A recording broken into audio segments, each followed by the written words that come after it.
Hi everyone, and welcome to In Deep Geek Live. Today we are looking at Meriadoc Brandybuck. Merry, one of the finest members of the Fellowship, but one I think who sometimes gets relegated right down to the bottom tier of the members of the Fellowship. The character that we think, well, perhaps they could have done without him. Today I would like to really unpick who this character is and why he is absolutely central to what Tolkien is trying to show us through The Lord of the Rings, what his role actually was, how he distinguishes himself from all the other members of the Fellowship. As always, I will frame this around questions that I've got from my patrons. I should probably quickly say an apology to those who were wanting to watch this last week. If you watched these live, I was a bit under the weather last week, so I postponed it until this week. Patrons, all the questions you sent me last week, I've just carried forward and I will answer them this time.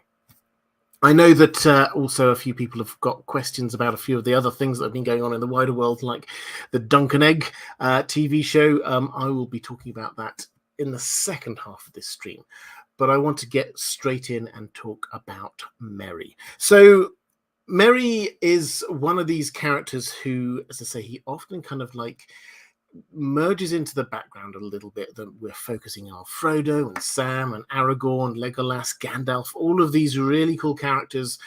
But Merry, I think, has one of the most intriguing stories, and Tolkien uses him in a way that he doesn't use many other characters. So let's, as I always try and do, start with a bit of an overview of his story, just to remind us and to pick out, and I think it's quite important in the case of Merry, to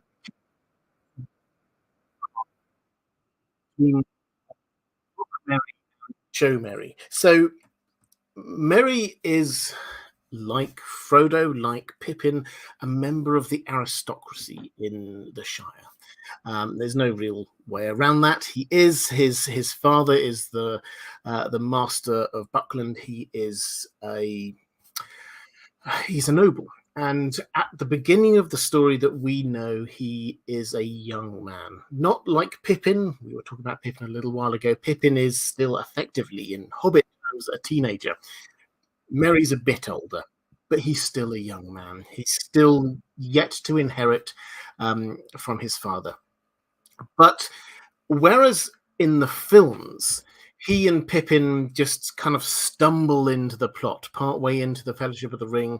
Frodo and Sam are setting off through the Shire, trying to escape with the ring, trying to get all the way over to Rivendell. And then Merry and Pippin literally just bump into them. They were squamping those carrots, and they didn't have the foggiest idea what was going on. But in the books, it is very different. So the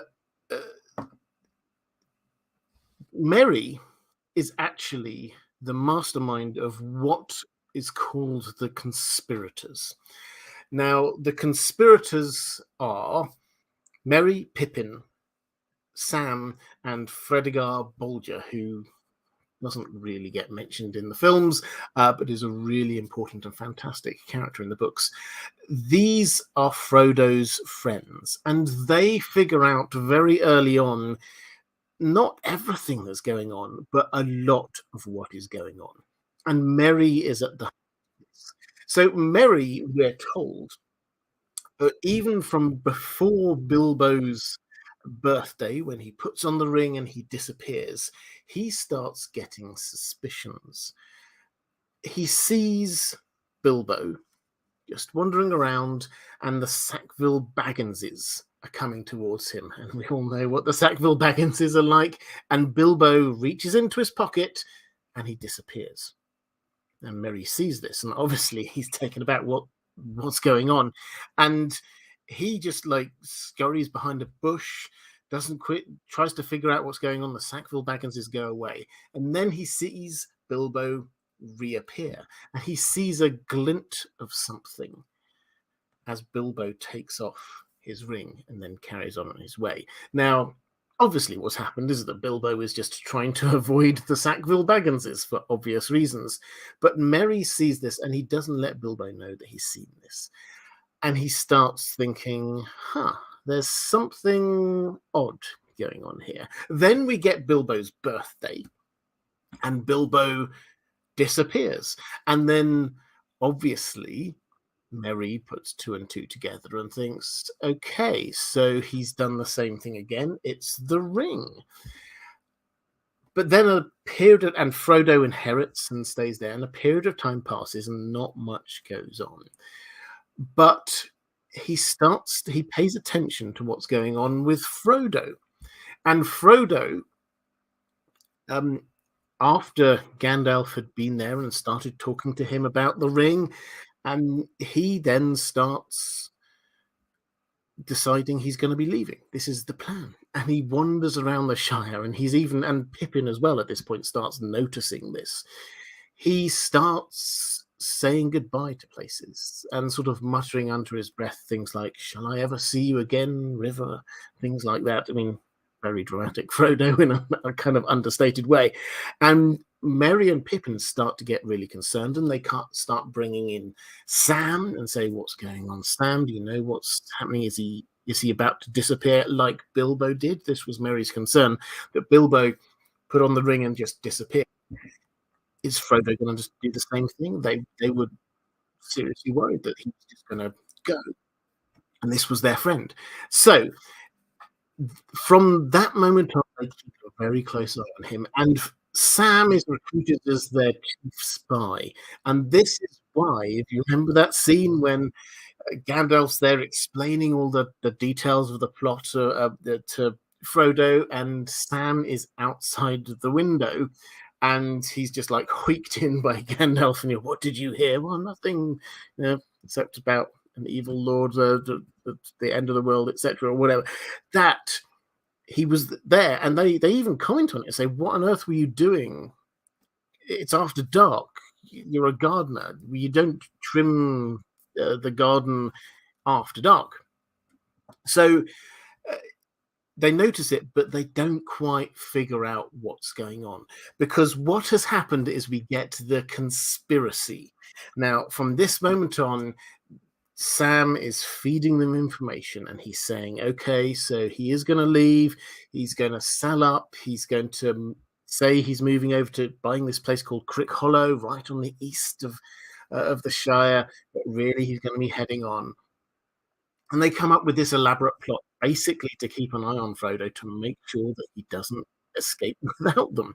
And they're good friends to him. And they head on over, and when the time comes, we get Sam and Pippin is also with them, traveling across the Shire. They know that they're heading towards Crick Hollow. Merry comes to meet them.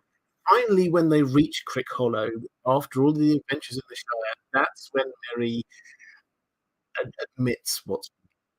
He's the person who's there, basically saying, "Yeah, okay, I'll fess up. This is what's happening." We don't know all the details. We know some of the details. We know that you're going to go to Rivendell, and we're going with you.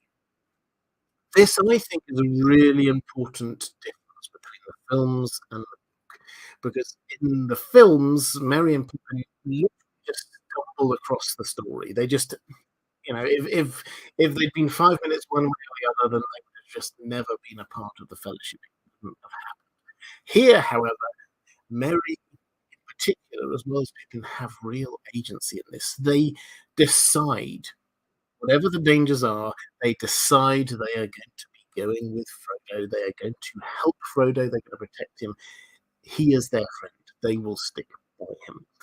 And Merry, from this moment on, he's older than Pippin. He's of a higher social standing than Sam, and he kind of takes on this pseudo leadership role. Obviously, Frodo's the one who's carrying the ring, but from this time, he's the one who's sort of like, he's the head of the conspirators. They head out into the Old Forest. He's the one who understands and knows the Old Forest probably better than anyone else. That doesn't really help him. He gets caught by Old Man Willow, but they then have their adventures with Tom Bombadil. After they got caught by the Barrow-wight and Bombadil saves them again, Tom Bombadil gives them two bits of advice. As broadly speaking, He says, first of all, he says, go go to the Prancing Pony. It's safe. Barleyman's a good and secondly, he says, these knives, these daggers that you've taken from that tomb, hold on to them. Now, remember those two bits of advice. The first one is interesting, particularly when it comes to Mary. The first one is interesting because yes, they do go to the Prancing Pony, and that is hugely important because that's where they run into Aragorn. But also, who is the only hobbit to head out from the Prancing Pony and go and wander around Bree? It's Merry, as it happens. He ignores the first bit of advice. But when he's wandering around, he sees some things. He sees a black rider and he gets caught, it would appear, by the Black Breath. We'll talk a little bit more. I've got a question about that in a bit later, so we'll come back to that. But he gets knocked out for a bit, he staggers back, and he says, there's some Black Riders here, which gives them forewarning, and they manage to survive. They head up to Weathertop. Frodo gets hurt. The journey from Weathertop to Rivendell, you see Merry really coming into his own. He is, as I've said, he's the leader here.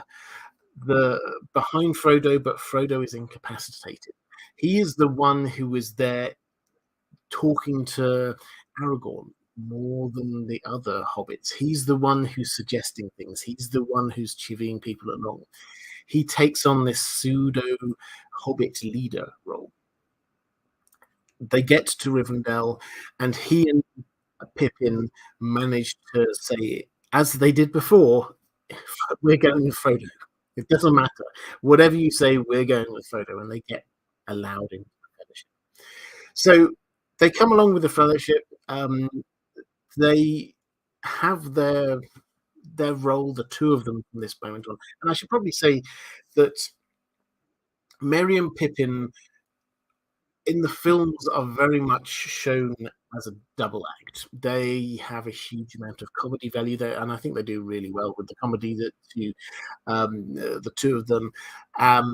But that's slightly less so in the books. Yes, they do have some comedy elements, but they are fully fledged characters in the books. They play their roles going through Moria, through into Lothlorien, but really their moment comes when they get separated from the Fellowship. The orcs who have been Uruk-hai, who've been trailing the Fellowship, capture Merry and Pippin. Boromir dies trying to protect them, and they get taken off. Aragorn, Legolas, and Gimli have a decision to make. Do they follow Frodo and Sam? Do they try and help Merry and Pippin? They decide to help Merry and Pippin and chase after them. Merry and Pippin escape. This was I talked when I was talking about Pippin. Pippin was more taking the lead there. But when they get into Fangorn Forest, it is the two of them together who manage to persuade the Ents. Treebeard initially, then Treebeard persuades the Ents to go and attack Isengard. After this is when we get the big split, because then Pippin has his moment of madness, one of many moments of madness for Pippin, stares into the Palantir, and for his own protection and protection of the rest of the group, Gandalf takes Pippin off to Minas Tirith, which leaves Merry slightly adrift. He's lost Frodo, who he was sworn to protect, who said he was going to follow him, he was going to look after him. Frodo's gone. Now he had Pippin by his side all this time, and Pippin is gone. And we're looking at Aragorn and Gimli and Legolas. They're about to head off down through the paths of the dead after all of this. What's left for Merry? He throws in his lot with King Theoden. I will pick up on why and all of the details of that a little bit later. But he basically swears fealty to Theoden, and then secretly joins Theoden's army because Theoden, after spending a little bit of nice time with Merry, basically says, "You can't come with us because we need to ride really fast, and we've got really big horses, and you're actually quite small, and you will not be able to keep up. So, the fate of the world rests on this. We can't have somebody slowing us down."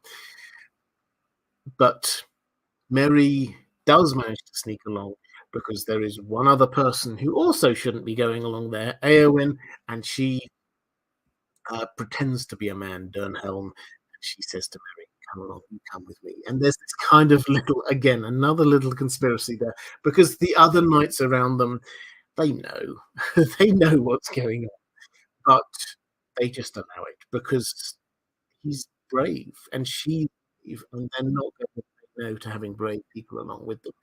So we get this dramatic entry from the Riders of Rohan, and Merry's greatest moment probably comes actually when his king dies. Theoden is taken down by the Witch King, crushed by his horse, and the Witch King is there, and then Eowyn stands up, takes off her helm, reveals who she is, and defends him from the Witch King. The Witch King strikes her, and Merry, who has been stunned again by the Black Breath, he pulls out the dagger, at which point our brains are supposed to go straight back to that moment with Tom Bombadil when Tom Bombadil says, "Keep hold of this dagger. Keep just keep hold of it. It's going to be useful." The one the one hobbit that was really aimed at was Merry, because that dagger was, as much as anything else, the downfall of the Witch King. Because he stabbed the Witch King in the behind the knee, and that was an old dagger. Perhaps if people want, we can go into all of the details about exactly what happened there, sort of technically how that happened. But this was uh, a dagger which came from the time when the people of the Northern Kingdom of Arnor were facing the Witch King and created magical weapons against him. And this was a magical weapon against him. And what that did when he stabbed him, that wasn't the killing blow, but it separated his spirit from the corporeal realm, which allowed Eowyn to kill him with her sword. So after that, he crawls over to his king, who is dying, and says, "I'm so sorry, you told me not to come, but I did." And he basically says, "I forgive you because you're brave. Of course you had to come here." At which point Merry kind of the Black Breath starts to impact on him. He helps trying to take Theoden's body back, but he's discovered by Pippin after the battle, just wandering around insensate. He's really starting to get affected by this. We'll talk about the Black Breath as well a little bit later, but basically it's starting to really affect him. He gets taken to the Houses of Healing in Minas Tirith, and Aragorn heals him. He's not, however, well enough for this final battle. Pippin heads off with the survivors from the Battle of the Pelennor Fields. Merry is not well enough. He just stays in Minas Tirith. So, at which point, he's there basically waiting, and he sees the downfall of Sauron from afar. He is there for the funeral of Theoden. He is there for the crowning of Aragorn, and then the hobbits make their way back. And that penultimate chapter, the great chapter, the scouring of the Shire, it is him and Pippin who lead the hobbits in their revolt against Sharky. showing how much they've grown, literally as well as figuratively, how much they've grown through this story. They arrive back in Hobbiton in the Shire. Merry has grown. With the Nth draft, he has physically grown. He is wearing his armor um, from from Rohan. He is riding on a huge horse. He is the tallest hobbit around. He is the most impressive figure around. We're told, actually, incidentally, that for a while after that, he would often be found riding around on his horse in his full armor, just like, yeah, yeah, this is me. He did seem to quite like it, it has to be said. I'll talk a little bit, because I've got a few questions. I'll talk a little bit about what happened after The Lord of the Rings. But it's fair to say that he had a happy and long life after that. So that's Merry as the book story of Merry. I think the thing I would draw out is, well, two things I would draw out in terms of where our brains often are with these characters. We're thinking of the characters from the films rather than the books. I think the first thing that I would draw out is there is a clear distinction between him and Pippin. Pippin is the younger, more impulsive character. He's the older hobbit. He's the one who shows a little more leadership. He's a lot more practical. He's a lot more sort of organizing things. So there is a clear distinction in the way that the story is told between those two characters. The second thing I would say is to cycle all the way back to the beginning and say this is not an accident that Merry was part of this. He, all the way through, from the very beginning, committed, I am going to stay here and look after Frodo. I am going to care for Frodo. He kept an eye out for him, on him for years, even before the beginning of the story. He committed to making sure that Frodo wasn't going to leave the Shire on his own. When he got to Rivendell, and there was everybody was saying, "Well, you now need to be heading back." He's like, "No, we're going on with Frodo." When Frodo disappears at the breaking of the Fellowship, him and Pippin were the ones who rushed off straight away, trying to find Frodo. He was this incredibly driven person, and it's only when he accepts that Frodo is gone that he almost comes out of his shell and is him, and he decides what he does, and that's when his great moments of heroism arrive at the end of all of that. Let's go to the chat. Mara Lee saying, hi there, Mara. Very generous super chat. Thank you so much. Saying, just to show much love and support. I'm glad that you're feeling better. Well, thank you very much. Thank you for all you do to provide fabulous merch, stories, and excellent content. You are very loved. Hugs to Dan the dog. Yeah, so he's taking himself up to bed as he usually does. And also, thank you very much for the super sticker, Mara. Quick click through the chat. Andrew K saying slow mode when you get a chance. I will do that if you will forgive me for just one moment while I do that. I'll just be a pause for a second while I figure out how to do it.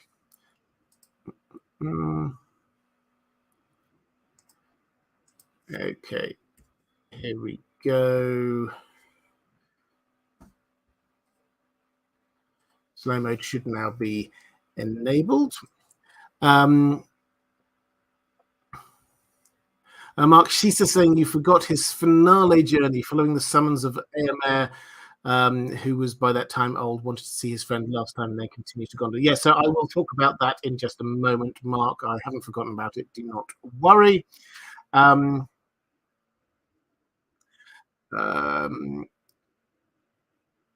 Just flick through. Carl Karsnark saying Merry is not unlike old Bull Roarer himself. Bull Roarer being a legendary hobbit.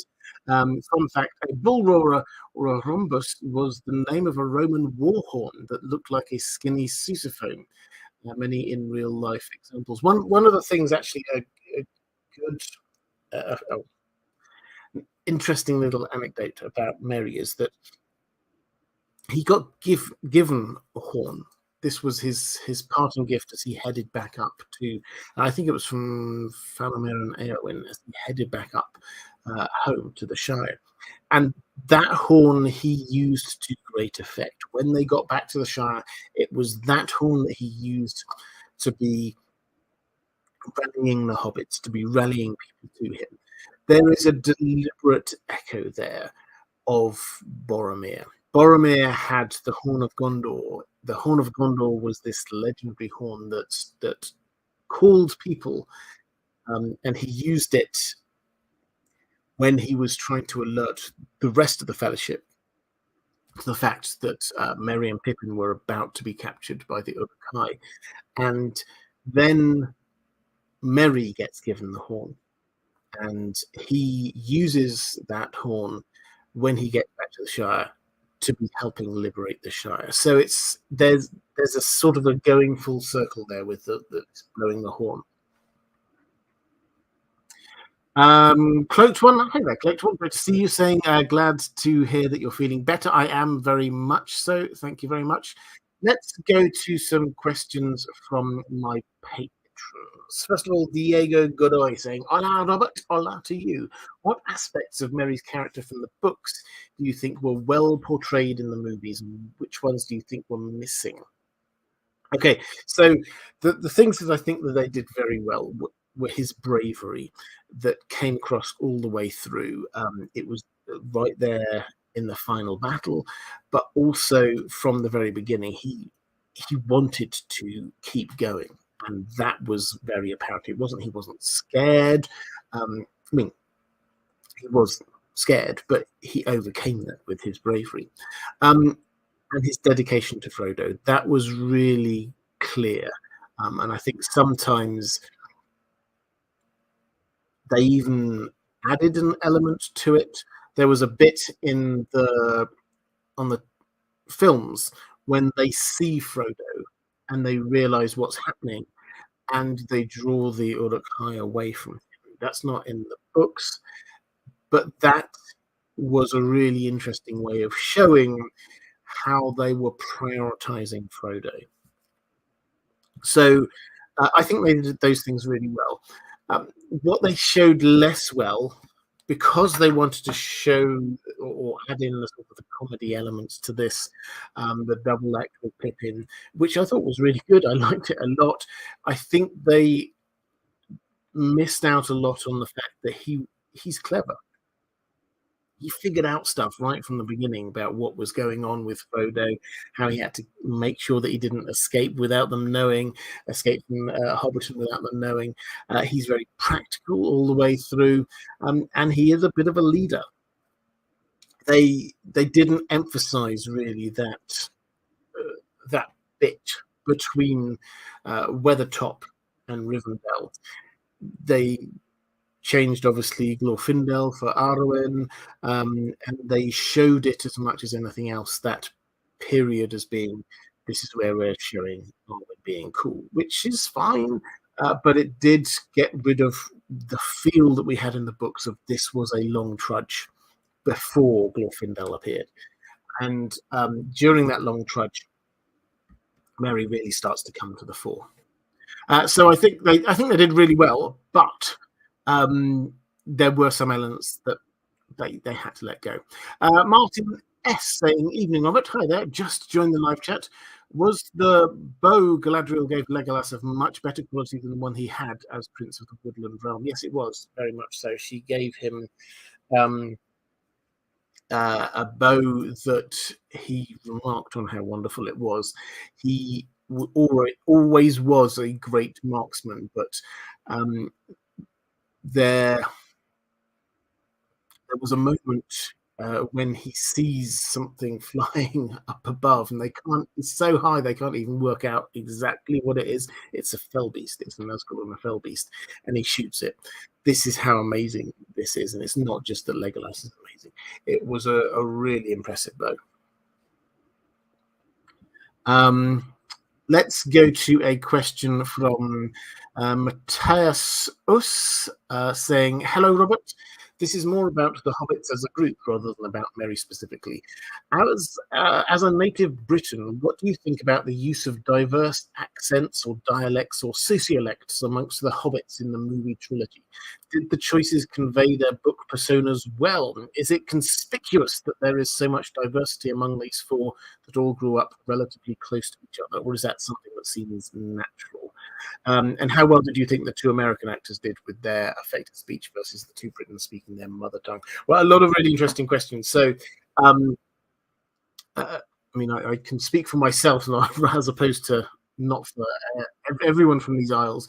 But what I can personally say is, I mean, I think that uh, the two American actors did a really good job. Uh, Everyone who is knows their own dialect and language can sort of pick out examples of actors who haven't done a great job of speaking in their own local dialect. But yeah, I would say that both of those actors did a really good job.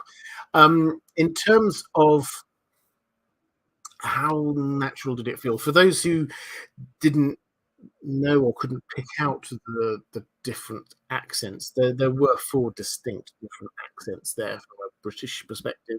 Frodo had uh, something close to what we would call a sort of an RP accent, which is very upper middle class, well-to-do kind of accent. Um, Sam had a southwest England accent. Um, Mary had a sort of a light northwest accent. Who's the actor? I think is from Stockport near Manchester. And Pippin had a sort of a light Scottish Glaswegian accent. These are four very different parts of the UK. It didn't feel forced, though. I think is where I come at this from. There are some things in Game of Thrones. Some things felt a little bit wrong because they allowed characters to have very strong accents. So, for example, Davos has a very strong Geordie Northeast England accent, but seems to come from the Stormlands, which is the same place that Renly seems to come from, who had a very RP accent, but also the same place that Robert Baratheon came from, and he had a Yorkshire accent. So that all seemed a little bit weird because they had very strong accents coming from different from the same place. Here, all of the accents were quite soft. Um, and the other thing, sort of, it's probably worth saying in England, the country I know best in particular, accents can change hugely in quite a short space and quite just a few miles one from another. The Shire, as a place that Tolkien, as a sort of a size place that Tolkien was talking about, very roughly is mapped upon a few English counties in the centre of England: Worcestershire, Hamptonshire, Oxfordshire, and even within that smallish area, somebody who comes from Oxford has a very different accent to somebody who comes from, say, it's Worcestershire, Warwickshire way.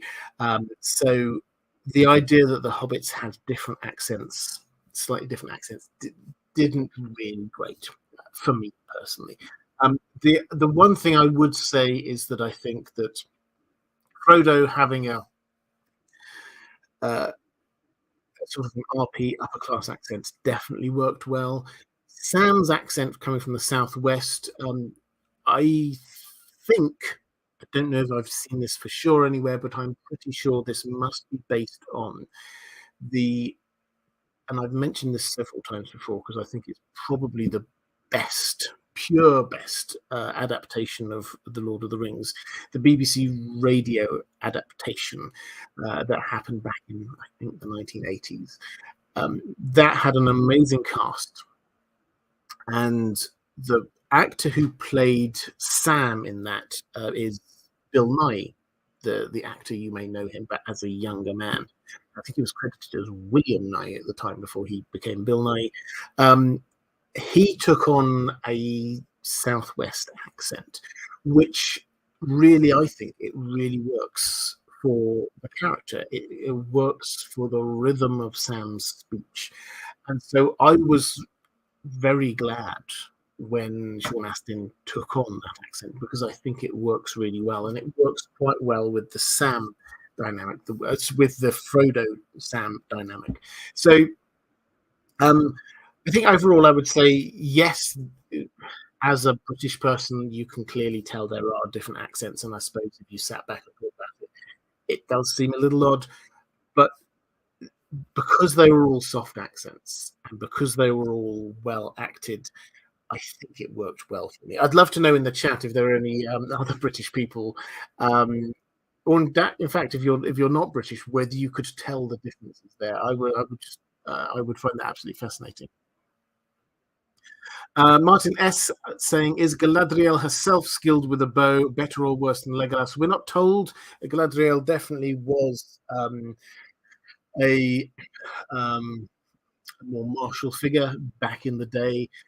We don't see her using a bow, certainly in the Lord of the Rings. So I think that's one of those things that we simply do not have the answer to, because Tolkien didn't give us the answer.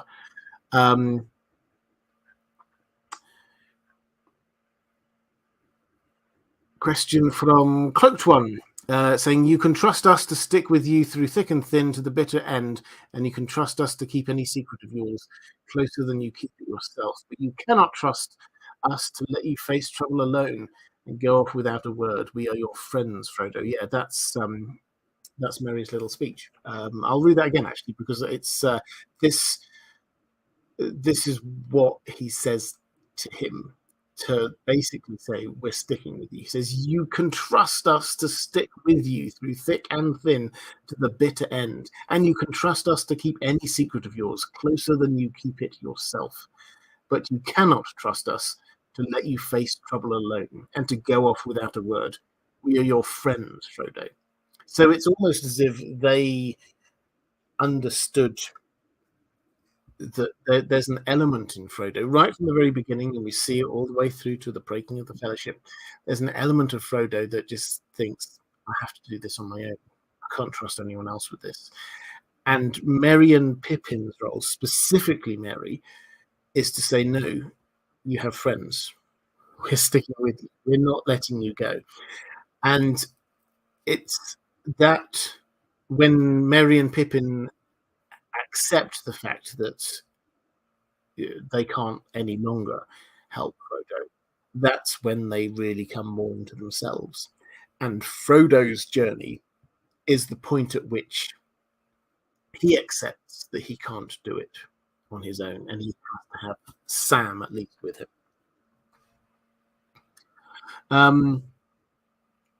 Have a quick flick through some of the talking from the accents, saying, Lucian saying, I'm from Warwick in the UK, and I think growing up my accent is most comparable to Frodo's. It amazes me that Elijah Wood is American. Yeah, I mean, he did a fantastic job.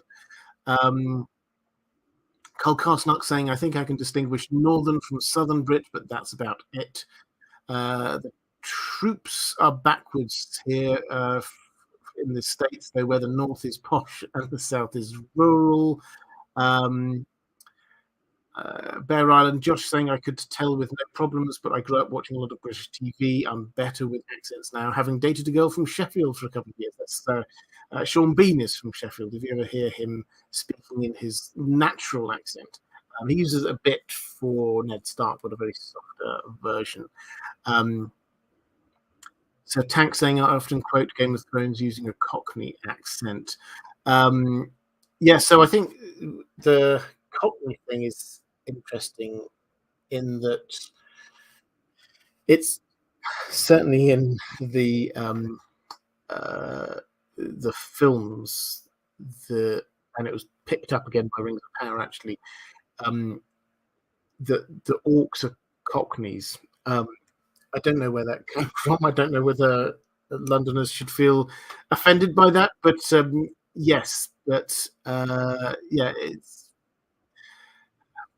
I don't know. It's not a. I suppose you could pick up on that from the way that Tolkien writes the dialogue for the orcs, but it's not given. Okay, let's go to a question from Alison saying, "Hello, Robert. Hi there. Mary is struck twice by the Black Breath, and though injured by it, survives its effects both times. What exactly is the Black Breath? What do you think inspired the idea of it?" Now, so the Black Breath, yes, Mary twice gets struck by this. Once when he goes wandering around in Bree and he sees her, one of the Nazgul, and you get the impression he isn't hugely damaged by it the first time. He gets knocked out, then comes around and manages to stagger back. Um, so it's almost as if he just got like a little bit of it the first time. The second time round, however, he is hit quite badly with it. Faramir is hit really badly with it and seems like he would have died if he had not been saved by Aragorn. So, what is it? Well, the thing is that Tolkien doesn't really explain it. He has a very soft magic system in as much as the fact that he doesn't elaborate so much on, or he doesn't specify all of the different types of magic. It's not like there's a spell list here and this is the exact effects of each different thing. We're just shown what happens with the Black Breath, and it seems to be both physical and psychological. It seems to hit people, it knocks them out, but then it starts to really kind of seep into their brains in a way, and they start despairing. They start having fevered dreams, dark, disturbed dreams, and they go deeper and deeper into this. And this, I think Tolkien calls it a grey cloud comes over them, or grey shadow, I think he calls it. Um, and it's quite. It feels almost spiritual. There, in terms of the inspiration for this, I mean, I've got two kind of thoughts. I don't think Tolkien talked about the inspiration for that. One of which is, I think, going back to his First World War experiences, which clearly traumatized him, and understandably so. He saw horrors, and one of the things that the First World War and the Battle of the Somme, which he took part in, was gas warfare, mustard gas and other types of gas, which would just be released and then just sort of waft over the battlefield. And that, if you breathed that in, that would, I mean, hugely affect you physically, but also the mental hit you get from it as well was huge. He will have seen people affected by this, not just on the front line, but also when he went and had to recuperate back in England in hospitals. He would have seen people affected by it there. That, I think, is a very kind of a physical thing that he saw. But I think there's also a kind of, we always have to remember Tolkien was a very spiritual man, and I think there is an almost spiritual element to what he's talking about here. This is evil, and this is, if you get too close to someone like the Witch King, then the sheer presence of evil can just drag you down. I think that's the kind of feel he's got. It doesn't take effect straight away. Um, Maybe you just like you notice it, but you go, oh, okay, well, I can carry on. But we see Merry after some time after he uh, inhales the Black Breath, gets affected by it. He's wandering around insensate. He can't articulate things properly. He's just starting to descend down into this deep morass. And I think there's a sort of a spiritual parallel that Tolkien is trying to show us here about if you come close to real evil, that's the effect it has on you.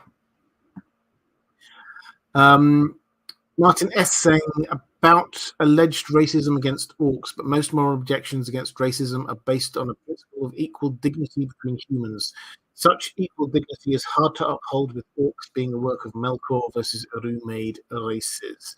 So the Tolkien changed his mind a lot about orcs. it has to be said. So I think it's always hard um, to say categorically where he stood or what they were. Certainly, in the Silmarillion, we see that orcs were um, created by Melkor and Morgoth, but they were perversions of elves. And slowly over time, Tolkien started to think, well, maybe they weren't just that. Maybe they were irredeemable or redeemable. One of the good things that was in the Rings of Power from a Tolkien perspective, Tolkien academic perspective, the Tolkien professor, if you've ever come across him, has talked very eloquently on this, is there's a scene in I don't know when it was, near the end of the season, when you get Galadriel talking to I've forgotten the orc's name now, the orc leader, who was played by the guy who was Benjen. You remember his? I always forget. I have a mind blank on something. Anyway, they're having this discussion, and he is very eloquently trying to say these orcs should be loved as well. They are creations as well. They're not just damned evil creatures. And Galadriel's there going, yes, they are. And this was actually a debate that Tolkien had with himself. So um, I think whenever we're starting to talk about orcs, we within Tolkien's land that he himself had an evolving understanding of them. That it didn't Adar, thank you very much, chat. I always remember, always rely on the chat. But he didn't have one fixed idea. And this isn't just orcs, lots of things in the Legendarium. So he shifted his almost theological, philosophical stance on things within his creation quite a lot. Let's go to a question from Catherine Furseth saying, hi, Robert. In Lord of the Rings, what narrative purpose specifically does Merry serve? Loyalty and bravery come to mind, but what about his character sets him apart from other hobbits? Also, in the books, Merry's relationship with King Theoden was much more expanded on and seemed much closer than the films portrayed. Can you say a bit more about that relationship? Yeah, I think I've got a question in a moment about the Theoden question, so I will pick that one up there. But in terms of his specific narrative purpose, yes, he's a hobbit. Yes, he's loyal. Yes, he's brave. So he has these things. But you're right that that doesn't distinguish him necessarily from the other hobbits. He has a few specific roles. As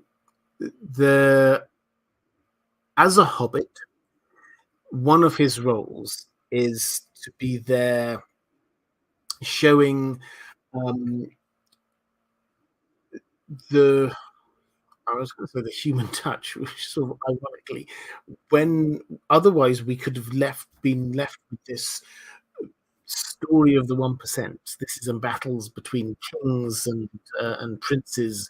Legolas is effectively a prince. Aragorn's a king in waiting. Theoden's a king.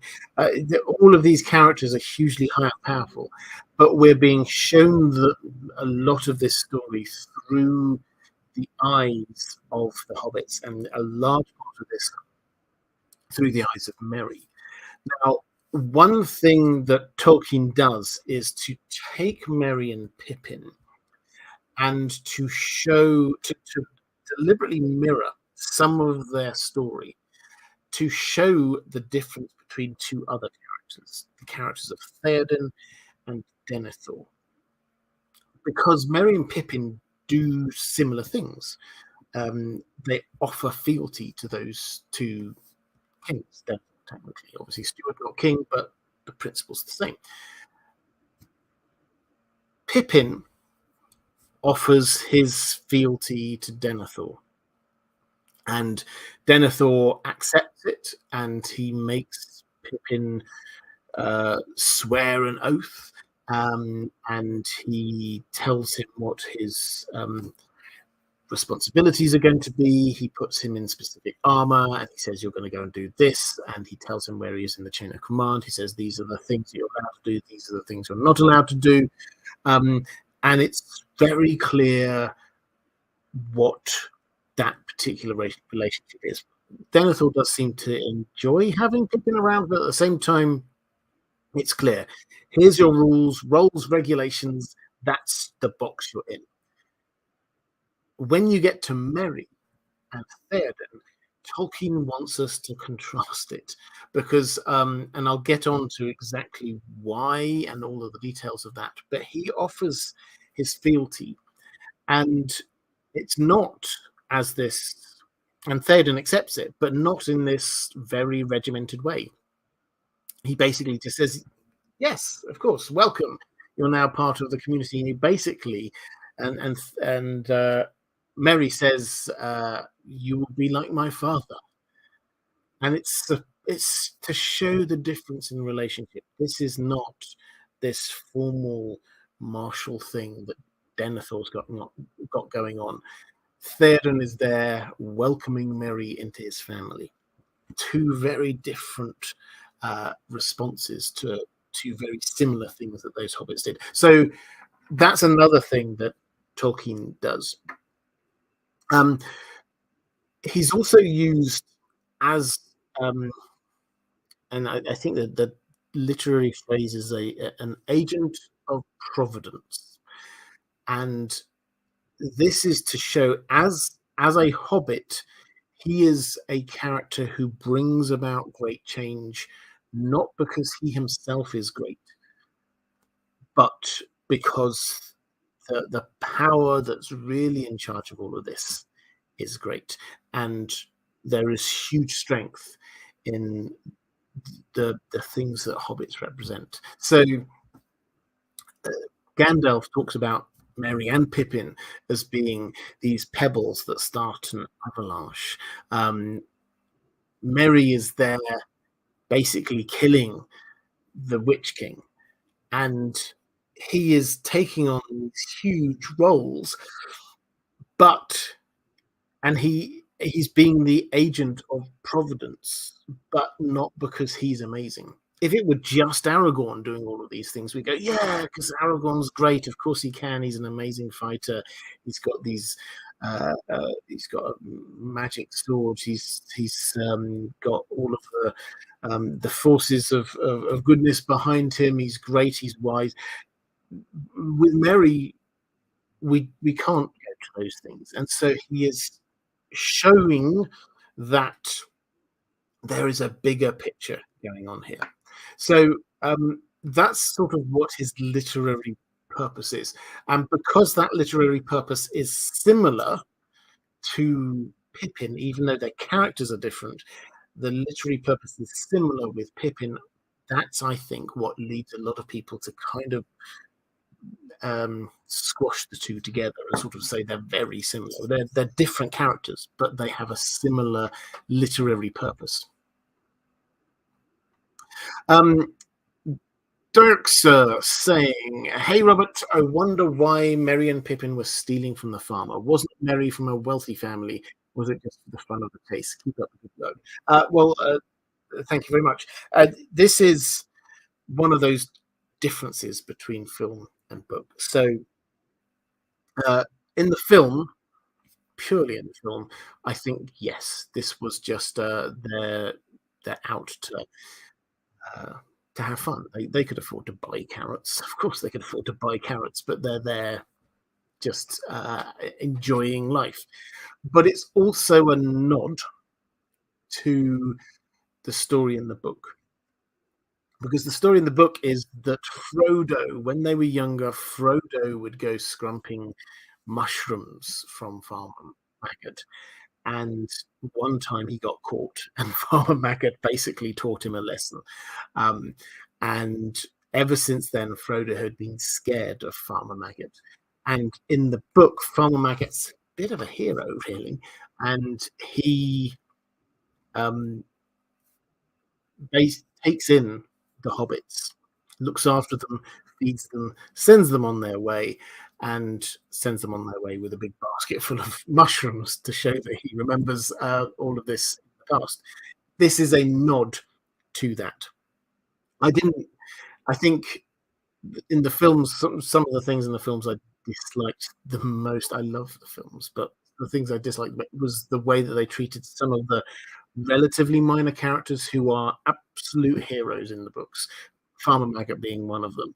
Farmer Maggot is great in the books. Farmer Maggot stares down one of the Black Riders and just tells him to be off.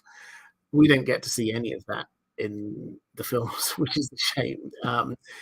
And so, why was that included in the film? Because they wanted some reason to get Merry and Pippin involved, because they wanted not to have them in the early part of this plot, because they wanted to keep it nice and simple, not to have the conspirators, but they needed a way to bring them in. So they thought, well, let's do it in a way that gives a little hat tip and nod to the book, to this idea of stealing vegetables from Farmer Maggot.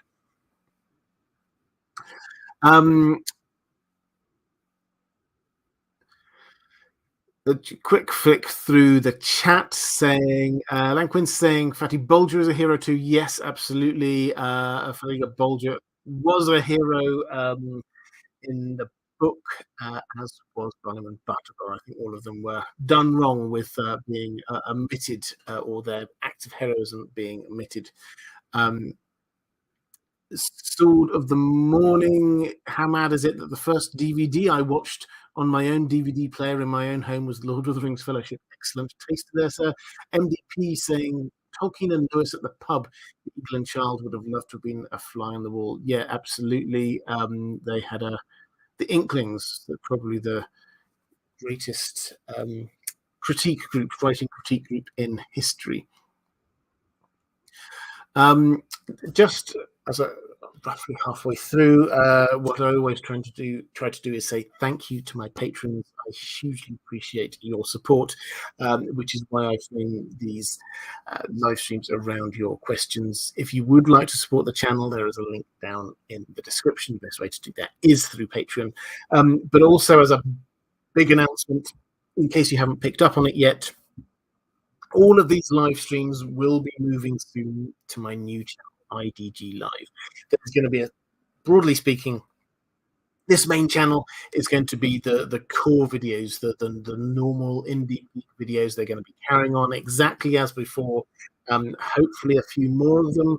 I kind of like increase the rate at which I produce them. But the second channel, IDG Live, will be my live streams, but also some new YouTube shorts, and I'm hoping to do a few interviews with some. I've got some really exciting ones lined up, and other stuff. So, if you're interested in watching these live streams, either live or later, then you will need to find my other channel, which is IDG Live. There is a link down in the description. There will be a link appearing at the end of the live stream as well, but just go on there. If you subscribe, put the little thing, the little bell thing as well, so you get notifications. That will happen from the beginning of May. So we've got one more on this channel, and then we'll be moving over to the new channel. I think that's it in terms of announcements. Let's go back to a question from Martin S. saying, how does Yavanna and her powers affect, this is Yavanna, who's one of the Valar, affect plant growth on a man? I assume things there are far more magnificent than even Lothlorien. Can she make harvests bigger and better? Can she manipulate grapes to make vastly better wine? Yeah, so the Undying Lands they have harvests. They even though it's not strictly necessary, they have harvest festivals, and these actually play a role. If you go into the Silmarillion, you see these play a role. During one of these, or everyone gathers together, and that's the moment at which Morgoth thinks, ah, so things seem rather undefended now. I think I might just sneak in. So they do gather together to have these things grow. And yes, things grow absolutely amazingly. And what we have in Lothlorien effectively is an echo of what happens there in the Undying Lands. Um, and so the gift she gives to Sam is incredibly precious because we have Lothlorien, they've got the Malon trees. The Malon trees are sort of descendants of trees that come across from um, originally from the Undying Lands. And the last nut from a Malon tree in Middle Earth is given to Sam to plant in the Shire. The Shire, Sharky Saruman has devastated the Shire, chopped down trees all over the place, and Sam, after all of the Lord of the Rings, what he does is he goes around and he just plants new stuff. And the party tree, the big tree at the center of the Shire, it's been chopped down, but he puts that Malorn acorn in, and it grows up into this magnificent tree.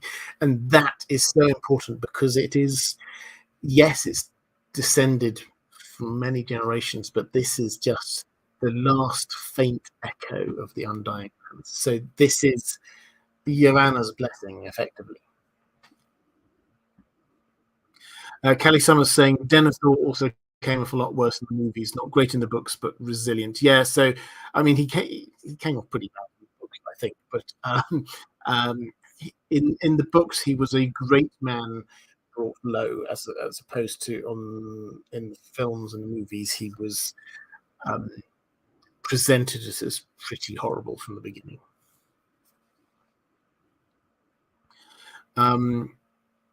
Mark Sheets is saying maybe Middle Earth would be a nicer, greener place had Sam got the One Ring and actually become the greatest gardener ever. Yeah, it probably would have been. I mean, that's probably a slightly heretical thing to suggest, but this was one of the things that Sam was tempted by the One Ring when he had it. He could become an amazing gardener, and yeah, would it have been a better place? I doubt it would have probably ended like that. But even the great Sam would have had ideas above his station. Halvard Lund saying, "Can you improve the sound? Better mic, better internet, or better hardware?" Sound is a problem I've had an issue with a long time with these live streams. I do apologise. I keep on trying to upgrade it. Apologies. I will keep on going with that. Kristen H saying, "Hi Robert, very excited for a Lord of the Rings live stream. I've come to view Merry as the most competent and practical of the four main hobbits. Would you agree? And if so, how does this affect his positional role within the Hobbit friend group?" So this is, I mean, it's something I was talking about a bit earlier, but I probably should have banded this together with one of the questions I had earlier.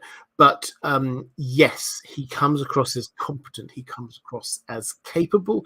He comes across as a little bit of a leader.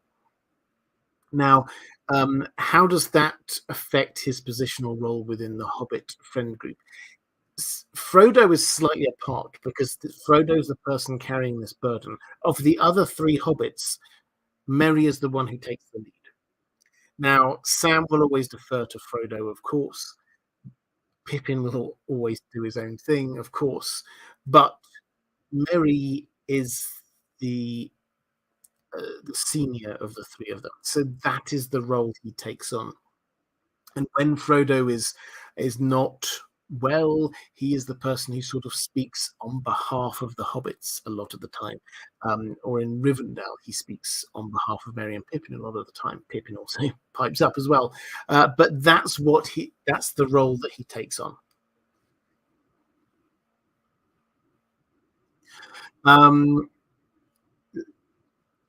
Let's go to a question from Mara Lee saying, "Merry played an important role in the downfall of the Witch King.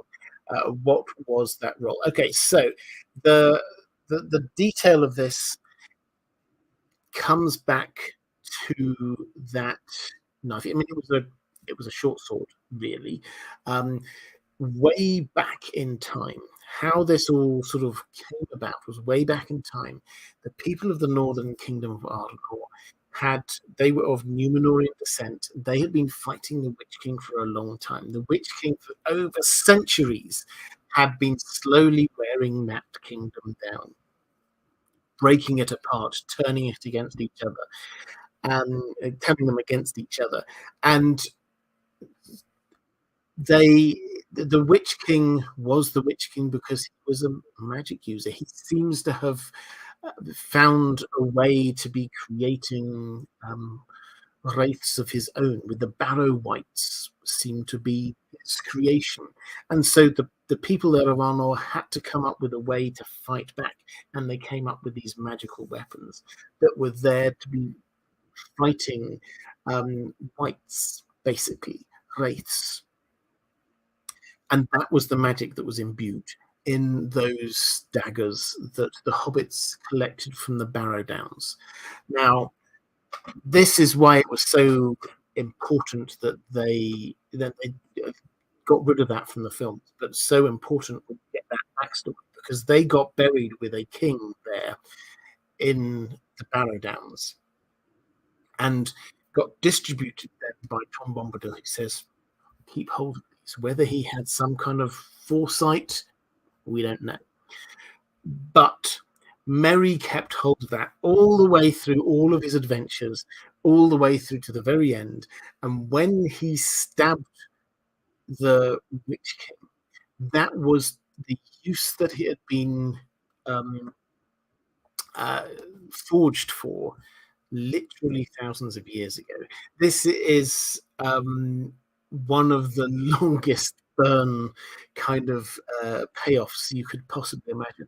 And even in that moment, Tolkien describes it. I don't have the exact text in front of me right now, but he describes it in that moment, that he gives us the link. If those people all that time ago had realized this, so that is what happened there.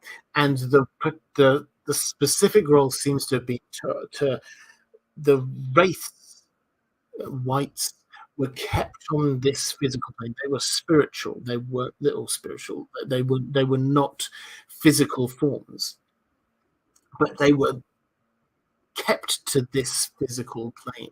They belonged to another plane.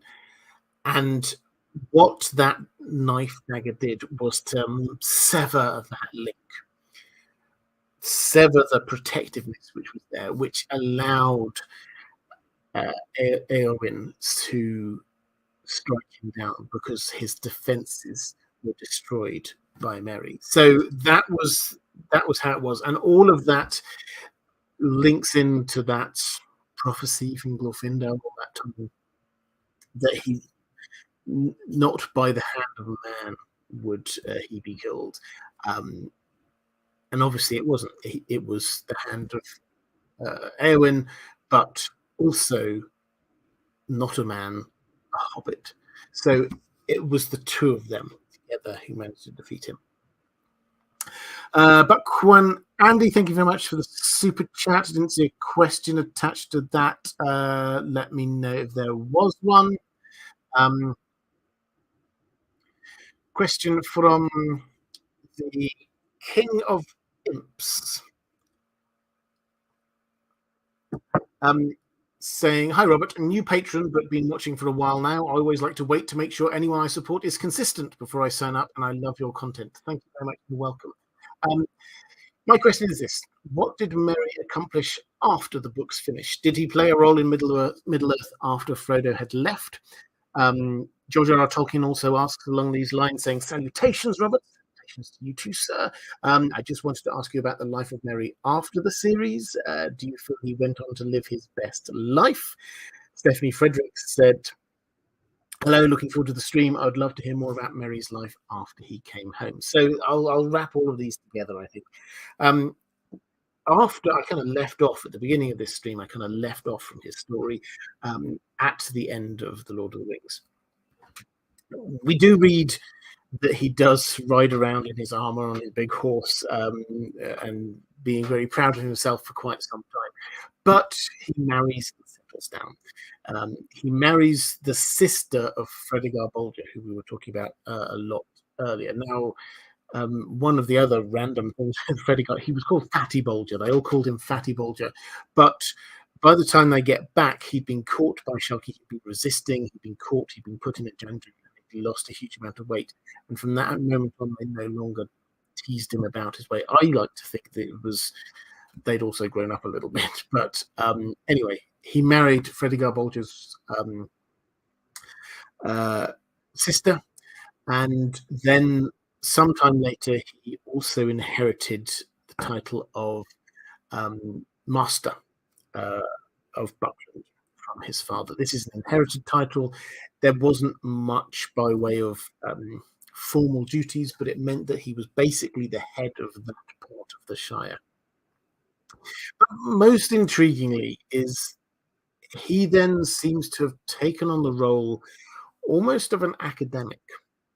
He writes 2 or 3 treatises, and he goes on a few journeys up to Rivendell, talks to the elves that are remaining there in their last few years there, and he starts amassing with Pippin. Pippin sets up this big library in the Great Smiles. He starts writing stuff which gets added in to the Red Book of Westmarch, this great book of knowledge and stories that started with Bilbo, and then Frodo added to it, and then Sam added on the last chapter. Merry adds on a little bit more. He lives to a ripe old age, and then he gets this message from Eomer, King Eomer, who basically says, I'm old and I'm dying, and I'd love to see you and Pippin again before I die. And so Merry and Pippin put their affairs in order, pass on their titles, their lands, their everything to their offspring, and they head off to the southeast. They go first to Rohan, and they spend just less than a year there with Eomer as his last time on Earth, and he dies. And then they head on down into Gondor, and they spend some time there, and that's where both of them die. And after Aragorn dies, their bodies are interred next to his. So, did he live his best Hobbit life? Yeah, he had a family. He lived in comfort. He lived in happiness. He had a mission, seemingly, to record as much knowledge and information. He was one of the best traveled hobbits there was, and so he took it upon himself to add to the store of knowledge. And then at the end, he went with his best friend just to say goodbye to the places that they journeyed to in their younger years. So yeah, I think he did. He had a really good rest of his life.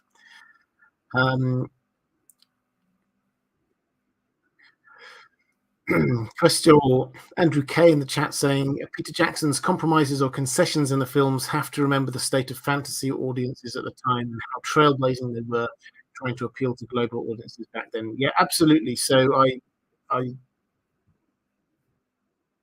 often sort of like nitpick at the films, but that's out of love. I think they're amazing. This isn't a radical new view from me. Everyone does pretty much. They are fantastic films, but what I try and do is show the difference between the films and the books. The books do have so much extra depth.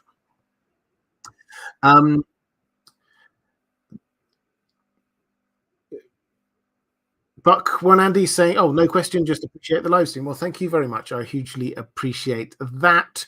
Callie Summers saying, "Without healing from Elrond, Aragorn, etc., would the Black Breath have had a similar effect that the Morgul Blade over a long time?"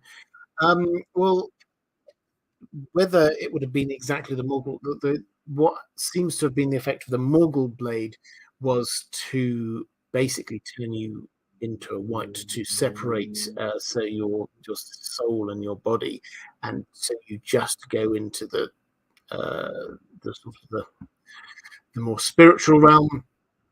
The black breath seems to sort of just make you sink into this deep morass. Does it amount to the same thing? Perhaps very similar, but it does seem to have slightly different effects along the way. With the what Frodo had with the Morgul blade, that still affected him all the way afterwards. He would still get these flashbacks. The wound would still hurt him. So even with Elrond's best healing, this could not heal him perfectly. But we don't get that impression about Merry. We don't hear that he had these terrible flashbacks or this pain later on.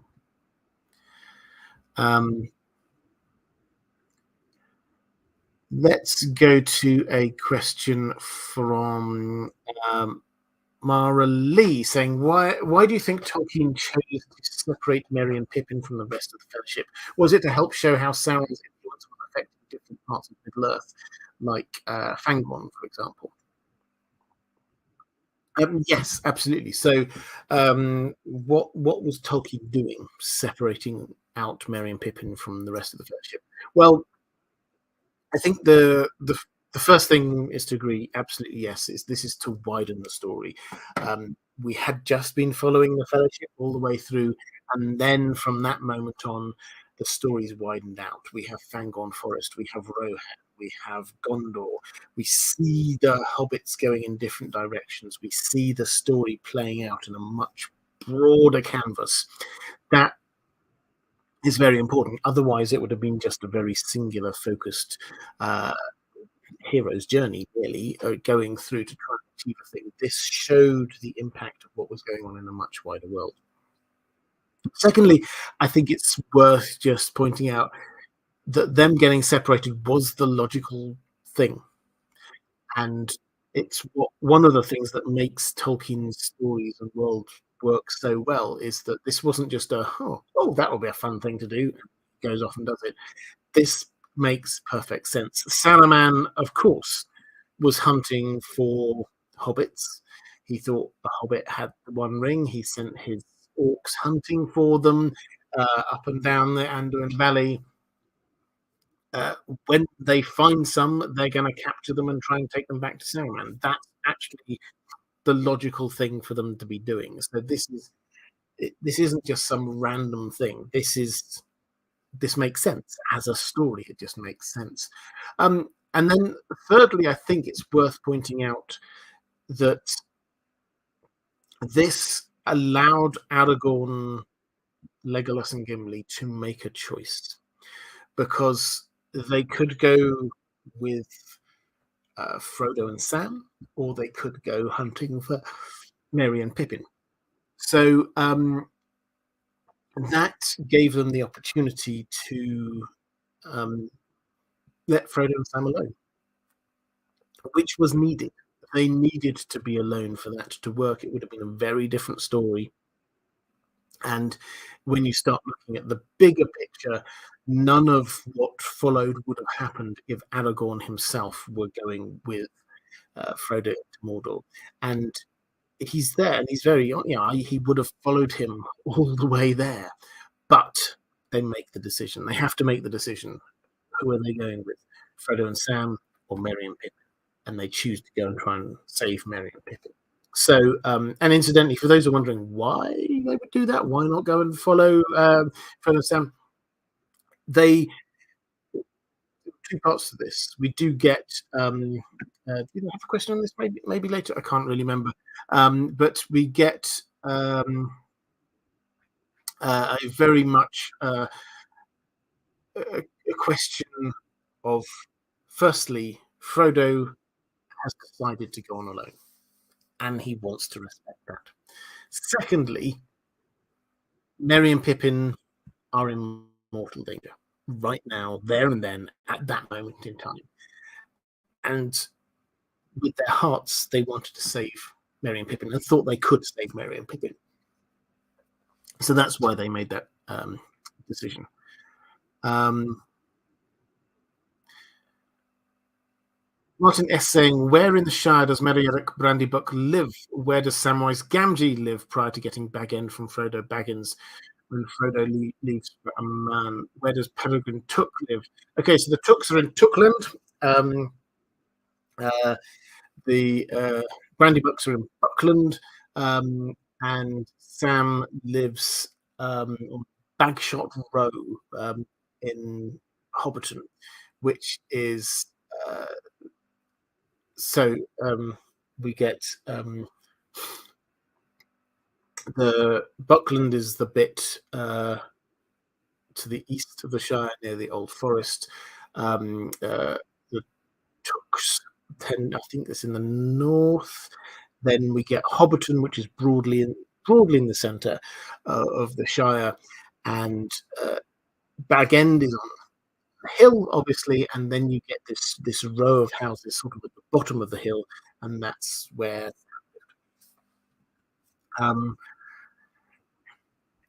Question from I think just having a quick click through the chat. Jules Holman saying, hi Robert, glad you're feeling better. What exactly are melon trees, and are there any species of tree in our world that we Tolkien's inspiration for melon trees? I don't know. Maybe there are some arborealists in the chat who will be able to tell me about real world inspirations for melon trees. But yeah, these descend from trees from the Undying Lands. So elves brought these trees over into Numenor and to Lindon, and then Galadriel took over the seeds to plant in Lothlorien, and that's what we've got. So they're sort of descended from a sort of a long path across. There's nothing special about them other than the fact that from what we saw in the Shire, they grow very quickly and they are incredibly robust. So they are magical, but it's not that they have kind of like these magical, specific magical powers, as it were. But yeah, if there is anyone in the chat who's a tree person who could say exactly what they might be based on, I would find that fascinating. Mara Lee asking, why did Merry choose to offer his service to King Theoden? Which is quite a deep question, because he didn't have to. There was no reason for him to. And it happens very suddenly. And I think a lot of people get taken aback by it. It's like, whoa, here's Merry, and then suddenly he's offering his life service to this king who he's met only really just a little bit ago. What's going on? I think Tolkien does explain this really quite well. I'll quickly read you the passage where this happens. And the context for all of this is that we've had Merry had headed off. He'd organised the hobbits right at the beginning to be going off with Frodo, supporting Frodo. He'd followed him all the way through until they got split apart. He's now accepted the fact that he can no longer personally help Frodo. But he's there with Pippin. They have their adventures, and then Pippin also gets taken from him. Gandalf basically picks him up and carries him off to Minas Tirith. And Merry is there all alone. And the riders of Rohan, the Rohirrim, are clearly about to go off into battle. And he's thinking, what's my role? And then we read this. The king was already there. This is Merry and Legolas and Gimli heading in. And as soon as they entered, he called for Merry and had a seat set for him at his side. It is not as I would have it, said Theoden. This is little like my fair house in Edoras, and your friend is gone. you should also be here. But it may be long ere we sit, you and I, at the high table in Meduseld. There will be no time for feasting when I return thither. But come now, eat and drink, and let us speak together while we may, and then you shall ride with me." "May I?" said Mary, surprised and delighted. That would be splendid. He had never felt more grateful for any kindness in words. "I am afraid I'm only in everybody's way," he said, "but I should like to do anything I could, you know?" At which point they say, "Okay, well, we can get you a horse, we can get you some armor." And Mary says, "Then in that case, yes, you have my sword." Um, and he follows it up by saying, "As a father you shall be to me," said Mary. "For a little while," said Theoden. Um, and so I think this is the heart of what's going on. Is Mary is lost. He's all his friends are gone. He knows he's been living this adventure. He knows that the end is nigh. He knows that everything's building up to this massive battle, and he's like, "I want to help, but I just think I get in the way." And then this really kind king just sort of like says, "No, of course you can help. I'll get you a horse. You can be a part of this." And he's Mary just feels this overwhelming sense of gratitude. And he says, "In that case, you have my sword." And so that is what is going on. And it's as I say, it's this clear distinction or that shown in contrast to what happens with Denethor. Denethor demands specific things from Pippin. And this is lot more like a father-son kind of thing. He, Mary's there saying, "You have my sword, and you'll be like a father to me." And Theoden says, "Yeah." I mean, he doesn't say "yeah." He says "for a while," because he's got a little bit of a death foresight. Let's put it that way.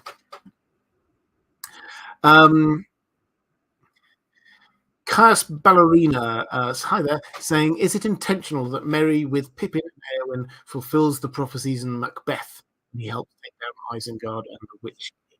Um, yes, so this is a cause of some debate in Tolkien scholarship because Tolkien himself um, wasn't the biggest fan of Shakespeare, and claims not to be taking direct inspiration from him. He took his inspiration from sort of the deeper myths and things like that. I mean, he obviously recognised Shakespeare's greatness, but he claimed his inspiration from deeper places. But for those who don't know the play, there is a very clear time there, a bit in there when you get this prophecy is that not by the hand of a man shall you die, which is almost mirrored in the prophecy that Tolkien has. So it seems pretty beyond doubt that Tolkien did borrow that. So is it coincidence? No, I don't think it's coincidence. But I think Tolkien was just a little bit shy of saying, "Yeah, I borrowed that one."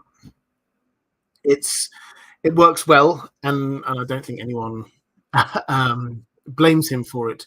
But yeah, it is taken from Shakespeare.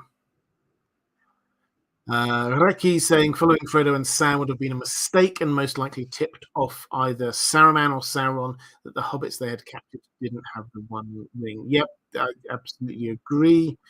Um, Let's go to Callie Summers saying, "Hi, Robert. Glad to hear you're feeling better this week. Thank you very much. And thank you again to anyone who sent my well wishes up. I wasn't really bad. It was just, one of those days when you're a bit under the weather, and I just would not have been at my best. I have a hypothetical question for you that I hope isn't too wild. Merry and Pippin, in both the books and the movies, are unique characters with different personalities. And this is known by everyone in the Shire and the Fellowship. Other people tend to treat them interchangeably, though. So my question is, how would Merry and Pippin each have fared following the other's storyline after they part ways? If the Palantir rolled the other way, would Merry have been tempted to look, resisted interrogation, and then be taken to Gondor by Gandalf? Would they have made similar decisions? um, would the final outcome of the War of the Ring be different? Um, well, this is a really interesting sort of thought experiment. So my take is that that moment with the Palantir that was very much a Pippin thing. I don't think Merry would have. I mean, who knows? Maybe he would have fallen under the spell of it, so to speak. But Pippin being obsessed with just investigating and what's this big shiny thing? That is a very much a Pippin thing. After that, they get split up. Would they, if they'd gone the other way round, would either of them have done anything particularly different? I think, in all honesty, the answer is probably not much. They would have both, we saw, sworn fealty to the respective kings steward they were with. We saw that happened with both of them, and that's a deliberate echoing from Tolkien. That's not just it's the same character doing the same things. He was deliberately trying to show us something about the characters of Theoden and Denethor. They both showed bravery, huge bravery, and they both played a full part, making friends in the places that they went to, and giving a little bit of hope to the people that they were around. So they both played the same broad role. I think the difference is that this gives Pippin the greater character development story arc. Merry, of course, we expect these things from Merry. He's right from the beginning. He was the one who was organizing everybody to be never forsaking Frodo. He's the one who's there, just being very practical. How can I help? And he gets lost for a bit when all of his friends have gone. But then, yeah, we expect him to live up to the moment because that's what he's like. Pippin, it's slightly different. Pippin, all the way through, he's still, in Hobbit terms, a teenager. He's there being the inquisitive one, sometimes putting his foot in it. But he shows the greatest character growth. By the time he gets to Minas Tirith, he's actually acting very like Merry would, recognizing what's going on, figuring out, okay, that's what Denethor's doing. I need to stop him. How do I stop him? I need to go get Gandalf. This is very practical, which is not a very Pippin kind of thing. So I think Tolkien was wanting to show Pippin's character growth and to show what Merry does when he's on his own and he's not organizing other people. So I think that's the big difference.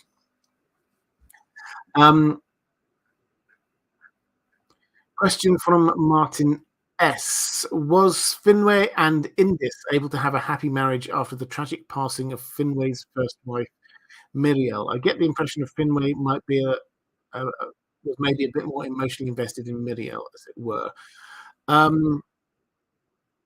Yes, so this is way back in the history of not even Middle Earth. So we get the Noldor elves in Valinor, and their head, Finwë, has a first wife, Miriel, and they have this son, Fëanor, who legendary, but he is so powerful. His spirit burns so brightly that his birth, basically, Miriel gives up on life. And eventually, Finwë remarries. This causes huge debates in elf society in Valinor. Remarriage, not sure about that. Should that be allowed? Okay, it should be allowed. Big debates going on. But anyway, he remarries and has several more children. Was it a happy marriage? Yes, it was a happy marriage, but I think from the little we see, he did seem to be more emotionally invested in Miriel. That doesn't mean that he didn't love his second wife, but yeah, that's it.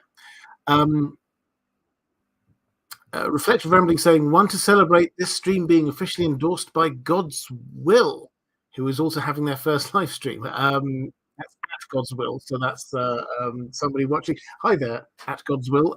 Great to have you on board. Callie Summers with another, I mean, you say tinfoil question. It's a theoretical question, I think. How would Merry have done as the ring bearer, perhaps with Pippin, given that he'd be more of a companion than a servant? The boys had divine inspiration that the task was for Frodo, but if Glorfindel's horse had stepped in a hole and the party had to carry Frodo to Rivendell on foot, Frodo likely wouldn't have survived. Could Merry or anyone else have carried the ring? So this is an interesting question. So the cliche, obvious answer is, but this was Frodo. This was part of the big, ineffable plan. Frodo was to take it. Of course, he was going to survive. He was the best and only real hope. But if he had died en route to Rivendell, who would Elrond have chosen? Now, I think the first clearest answer is he wouldn't have chosen a person who would have wanted a volunteer. So the question is whether or not Pippin would have volunteered. I suspect Bilbo would have volunteered again, basically being told, nope, you're now too old. Who else could it have gone to? I like hope the idea, or I hope that what Elrond and Gandalf would have come around to is understand that the hobbits are the people who are most resistant, and actually that's where their hope lies. Would Merry have been a good choice? Yeah, I think he would. I suspect Pippin was a little bit too accident happy to give it to him. Sam obviously would be an amazing choice, but he would never have put himself forward for it. So yeah, probably Merry would have been the next best deputy. Cloaked One saying a shout out also to at Filth121, who's having their first live stream as well. Hello to you too, and anyone who's watching for the first time. It's fantastic to have you on board. Do make yourselves known in the chat, and I'm sure the moderators will give you a nice warm welcome. Filth121 just having said hello to you in the chat, saying, did Sam ever bear the ring? I thought he did, didn't he? Yes, he did. He bore it for a short while just outside of the border of Mordor in Cirith Ungol, when he thought that Frodo was dead, and then he realized he wasn't, and then went and rescued him. So yeah, he did have it for a while, which is how at the very end of Sam's life he was allowed to travel to the Unlight himself. Kelly Summers saying maybe Gimli. Yeah, Gimli would have been a good choice. I think I did a video on that actually, that Gimli would be a good surprise choice to take it there. Dwarves have a good resistance to ring magic, to most magic actually. Mark Sheeser saying, don't forget the great people in the council respected Bilbo's offer and kind of made Boromir shut up when he wanted to laugh at the Hobbit. Yeah, they did. One of my favourite things about the Council of Elrond is the affection that everyone has for Bilbo. Is just, yeah, it's really quite touching. The way that they all just listen to him and they allow him the respect that he deserves, because he probably himself doesn't realize quite what an astonishing thing he did over all of that time, 60 years or so, with the One Ring. They all realize quite how ridiculously impressive that feat was, and still be at heart a good person. So yeah, that's Bilbo got huge amounts of respect. Dion Van Wolven saying Gimli is only good over short distances. Well, yeah. Okay, I think I've come to the end of my patrons' questions about Merry. If you've got any more in the chat, please feel free to drop them into the chat. What I will do now, though, is I'm just going to take. I got a few questions from patrons about other things, not Mary related. So I'm happy to come back to questions about Mary. But I had people asking about the Duncan Egg show, so I thought I would. I have thoughts on this. I thought I would share them. For those who missed the news, about a week ago, we had so HBO Max launched announced the launch of the new streaming service. I think it's called Max. It's not going to be available in the UK yet, so the details of that bit are slightly beyond me. But they announced as part of that that they have greenlit Dunk and Egg for a TV show. This is something we knew that they were working something up on this, but this is news that it's been greenlit. So this is the first thing post House of the Dragon that we've had official confirmation is going forward. So there's that. On the back of that, George R. R. Martin did a blog post. He's not a blog, calls it, which had a lot of information in. I'm going to quickly rattle through this. I tweeted out about this because I thought there was a huge amount of new information in there. But just in terms of the Dunk and Egg show itself, they've greenlit season 1 in its entirety, so they're not going to do a pilot and then decide the whole season is going to happen. Ira Parker is down as the lead writer. Ira Parker, I suspect most of us don't know, but he was part of the writing team involved in House of the Dragon. George R. R. Martin seems to rate him, so let's give him a go. The title has not yet been agreed. There was some discussion when they announced it. They called it something like Knight of the Seven Kingdoms, Tales of Dunk and Egg, or something very long, or Knight of the Seven Kingdoms, the Hedge Knight, or something like that. George R. R. Martin has confirmed they have not agreed a title yet. What they have agreed is that it's not going to be Dunk and Egg, because apparently the feeling was that sounded a bit too much like an American sitcom, Abbott and Costello, Beavis and Butthead, that kind of thing.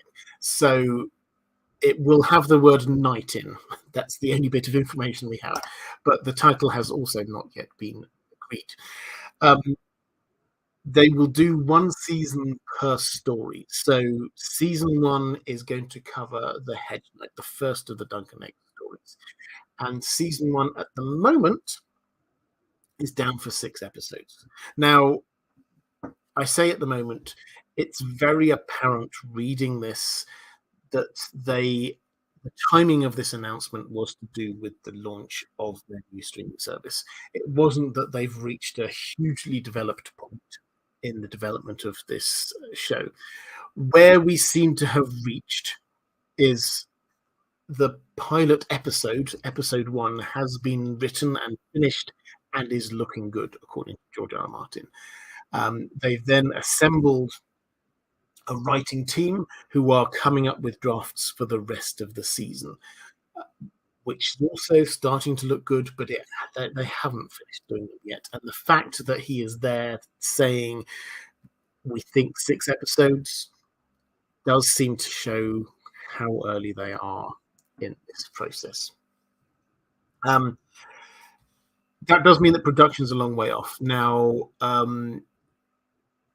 when might we see this? This is always like putting your foot in the air, but it's like, if they start making this within 2 years, I think that's reasonable. For context, from the announcement of House of the Dragon through to them starting to film was an 18-month gap. So I think that was a long way further in production and development when they announced it than this is, but it's going to be a shorter season, so I don't know. Maybe we're looking, certainly not this year, probably not until the end of next year at the earliest, start to film. and then don't expect to see it for at least a year after that. So it's still quite a long way off.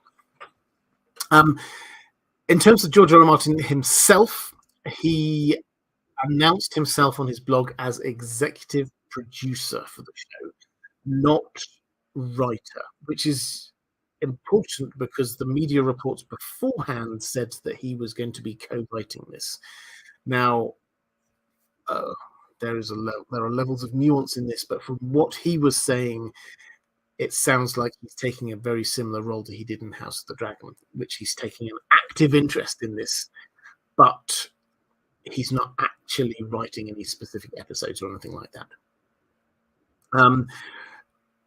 He is also very keen, he says, to write more Dunk and Egg stories before they are filmed. Now, as I've said, they've got some time, so there's no immediate rush on this. We've got a good few years before it happens. Then we've got 3 seasons, assuming it is a success. 3 seasons that he's already written 3 stories, but he says he wants to keep ahead of that. Obviously, thinking back, I suspect, to Game of Thrones, when he couldn't keep ahead of the TV show. What he then does is he goes on to suggest a new order of priorities. Now, this is interesting because he very clearly said, I think it was about 2 years ago, with an apology, he said, I know you'll want me to prioritize this or that, but I want you to know that everything's a priority for me, which led to sort of collective groaning amongst some people. But he seems to have come back to this idea of like, this is the order in which I'm writing stories in. He said he wants to finish The Winds of Winter first, then do a Dunk and Egg story. Then after that, do either A Dream of Spring or Fire and Blood Part 2, then another Dunk and Egg story, then the other one of those 2 big books. And that's what he's thinking. He thinks between big books, he can squeeze another Dunk and Egg story. Now, feel free to insert your own commentary into that as you wish, but that is the plan that he's setting out.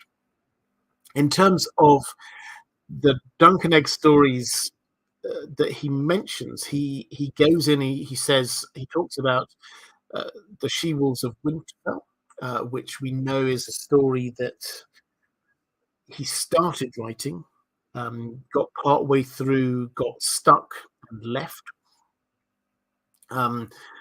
We don't know what he got stuck about. We don't know how big an issue this is, but the assumption is because he's still talking about it that he can go back and finish that off.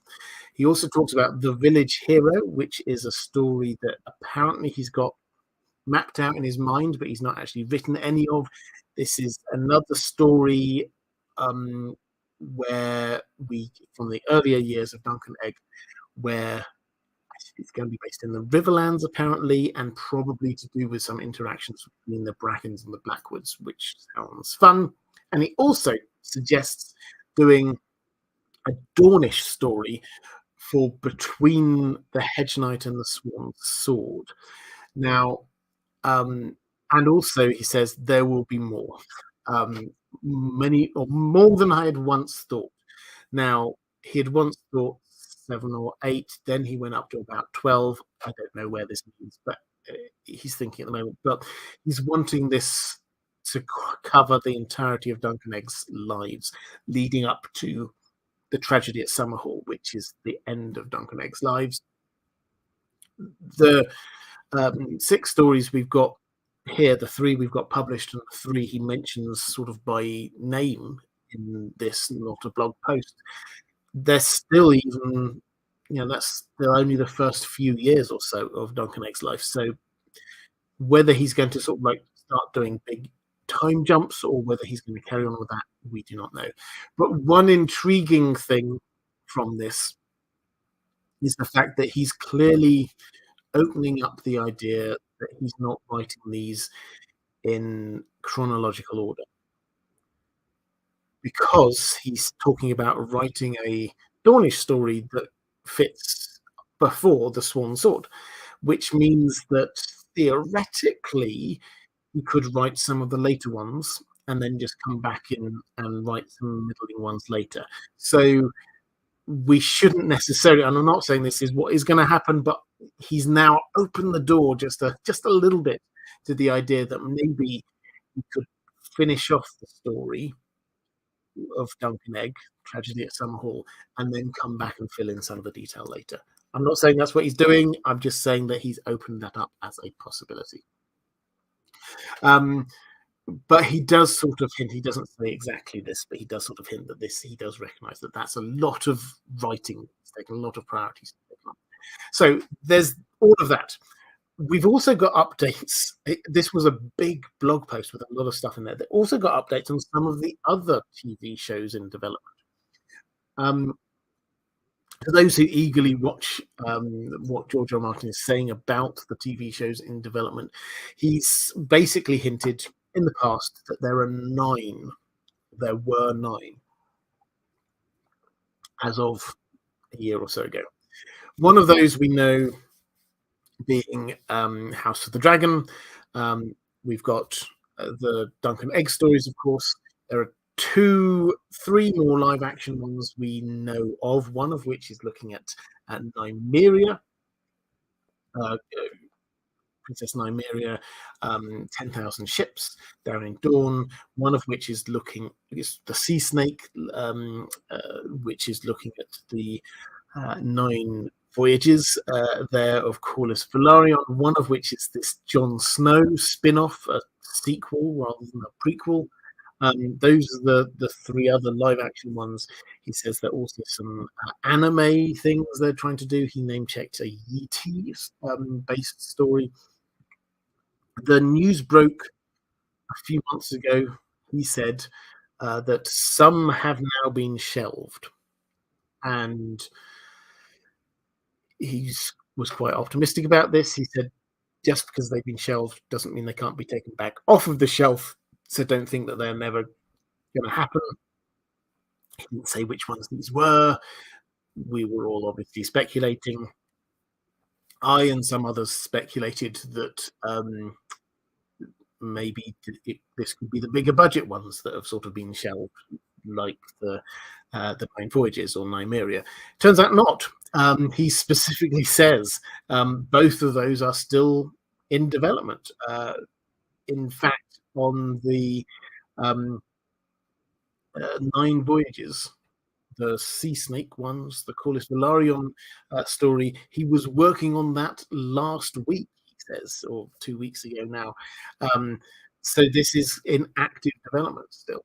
So we may still get more TV shows announced at some point quite soon.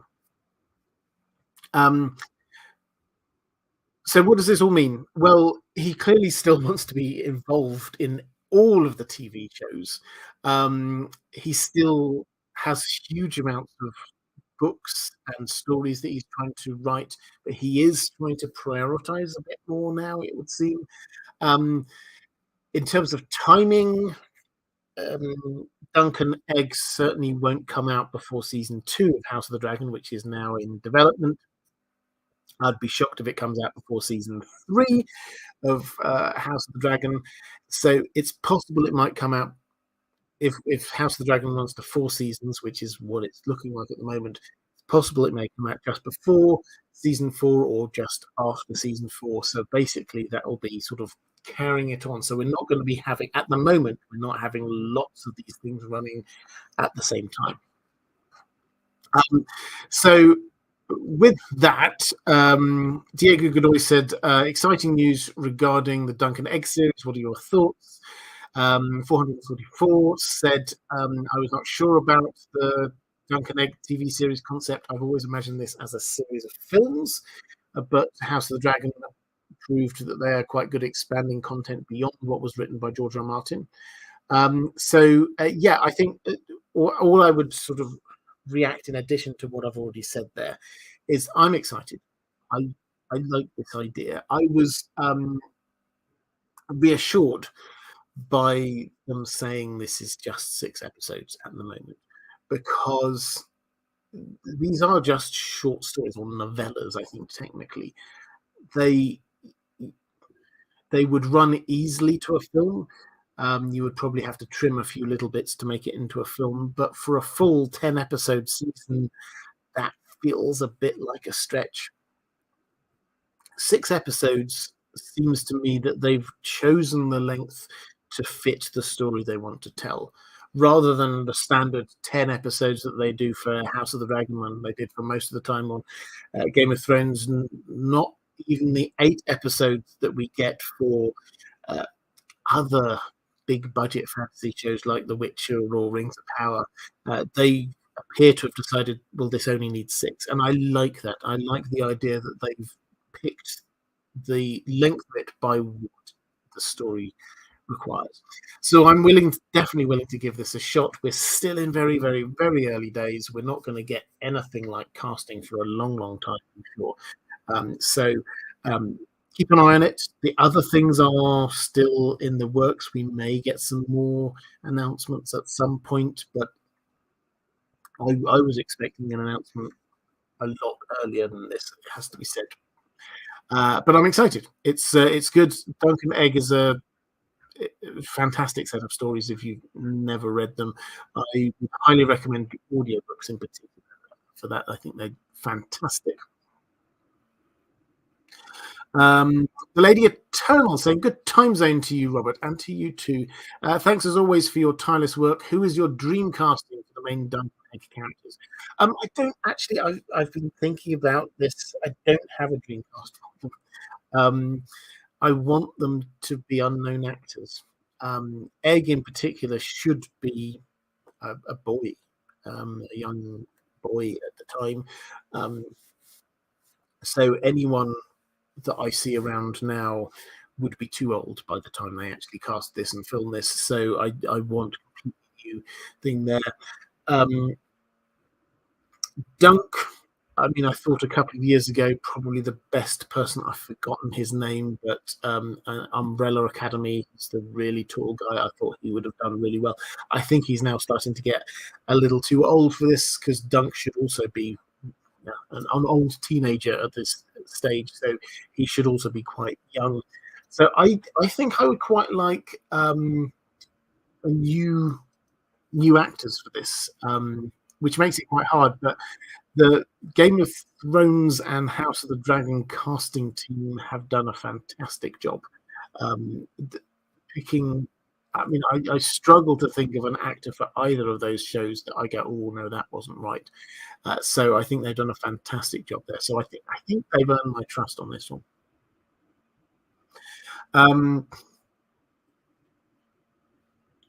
Chaos Ballerina saying there's a meme that says hobbits disappear without warning when they marry. Therefore, the rest of the hobbits likely thought that Merry and Pippin eloped. Is this true? No, I don't think so. It's they were old. They were over 100, both of them, at that point, and I think that everybody knew they were good friends.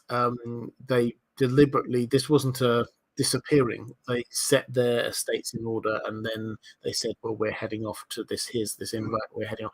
This wasn't a surprise. So no, it's a fun idea.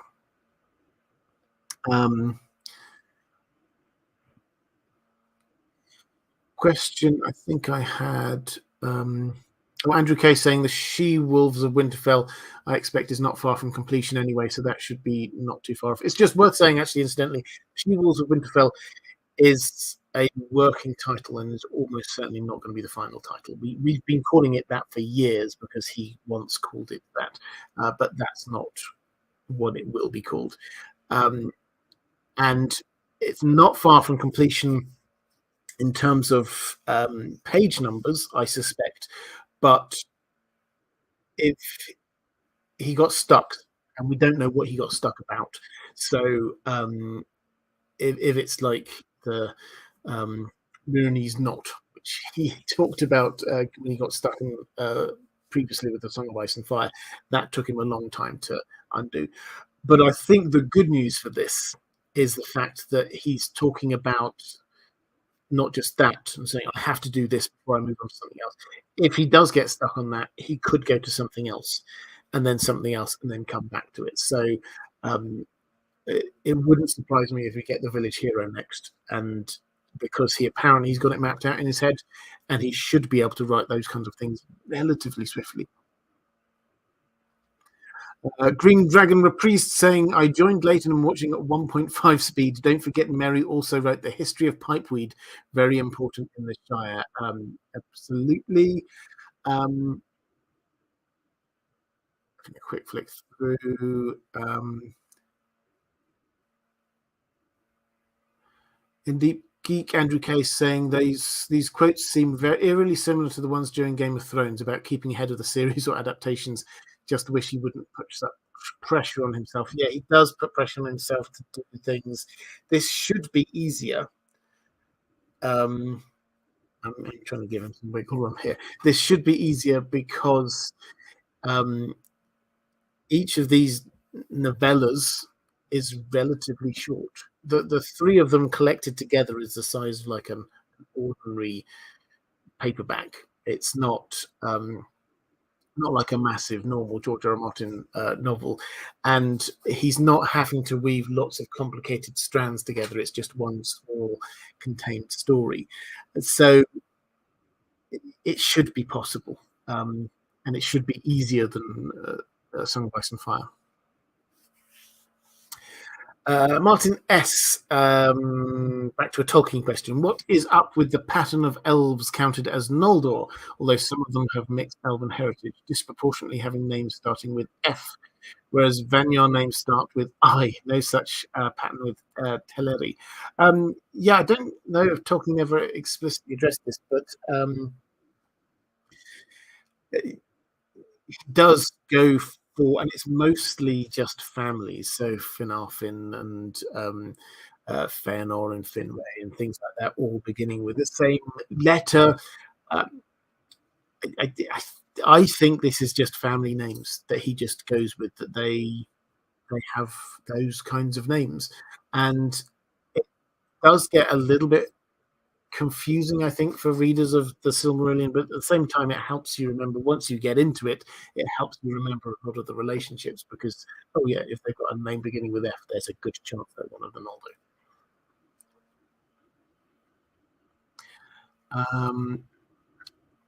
Okay, I think that's me caught up in the chat. I've got another 444 just wanted to ask about Rings of Power, saying I read an article in the Hollywood Reporter which provides claims from Amazon insiders that only 45% internationally and 37% of US viewers completed watching the Rings of Power, where a solid but not spectacular result would be 50%. As these results are rather disappointing, do you think that season 2 could be the last for Rings of Power? I think the short answer is no. I don't think that. I don't know whether those numbers are true. I think we have to take anything from insiders, nameless insiders, with a certain pinch of salt. The thing you always have to remember, I think, with Amazon as a TV or streaming service is that their measures of success are not the same as, say, HBO. HBO will measure its success by how many people are watching. They will measure their success by the awards that they win, things like that. Amazon, they care about those things, but they have other measures of success. How many people do they draw onto Amazon? How many people do they make realize that Amazon is not just people who deliver things to your house, but also they make TV shows? If this show is a success, how many more people are going to be buying the Lord of the Rings book? How many people are going to be buying the DVDs of the Peter Jackson films? They had nothing to do with those, but the numbers went up. They will have made more money through simple sales of things that they were nothing to do with. These are the things which they will care about, that no one else will know. They're their own numbers. So everything I have heard, no. hugely connected in this. I'm as much of an interested outsider as the rest of us, but everything I've heard tells me that Amazon were delighted by the performance of the Rings of Power, regardless of what people on the outside might have thought. Internally, it hit the targets that they were going for. So um, I've not heard that they've got a big budget cut for season two. I've not heard that there's any problems, no changes of personnel. I think that we're going to have all 5 seasons of this. Whether they would wish to do more, they have got the rights to make other TV shows based on the Hobbit, the Lord of the Rings, and the appendices to the Lord of the Rings. Whether they wish to go down that route, I don't know. But as it stands, I see no reason why uh, they would cancel it at this point. Chaos Ballerina picking up for Filth121. Why is there a magical purse in Lord of the Rings? I will have to answer that one next time. I think I'm having a mind blank on that. Apologies. I will answer that, Filth121, my next live stream. Andrew K saying, I personally love Duncan Eggs, so different to the main series. Low magic, narrowly focused character studies with so much medieval pop and accoutrements. Yeah, there will be some magic later on, I suspect, with this, but no.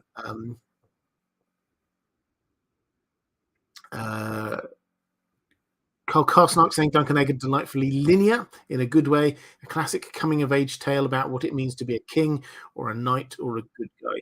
Yeah, the wonder, if you've not read the Duncan Egg stories, the wonder of them as much as anything else is that they are written from a perspective, they're written from the perspective of Dunk, who later becomes Sir Duncan the Tall, and he's a real true knight.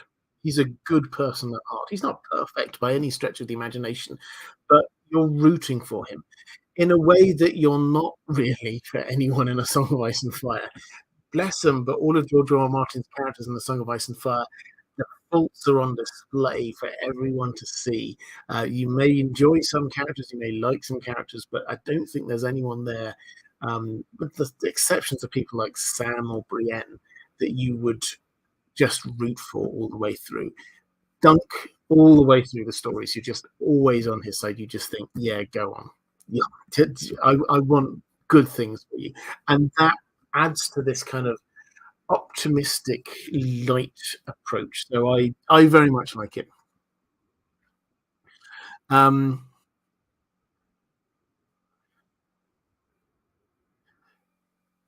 Just having a quick flick through.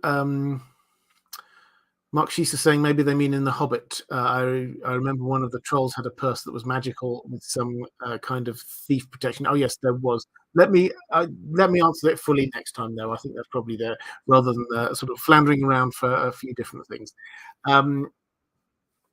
Callie Summers saying, I think the Rings of Power is confident in telling a full story, so they'll keep going in for at least a couple more and just weather the criticism for now. Otto Hightower saying, just dropping by to say hi. Hello there.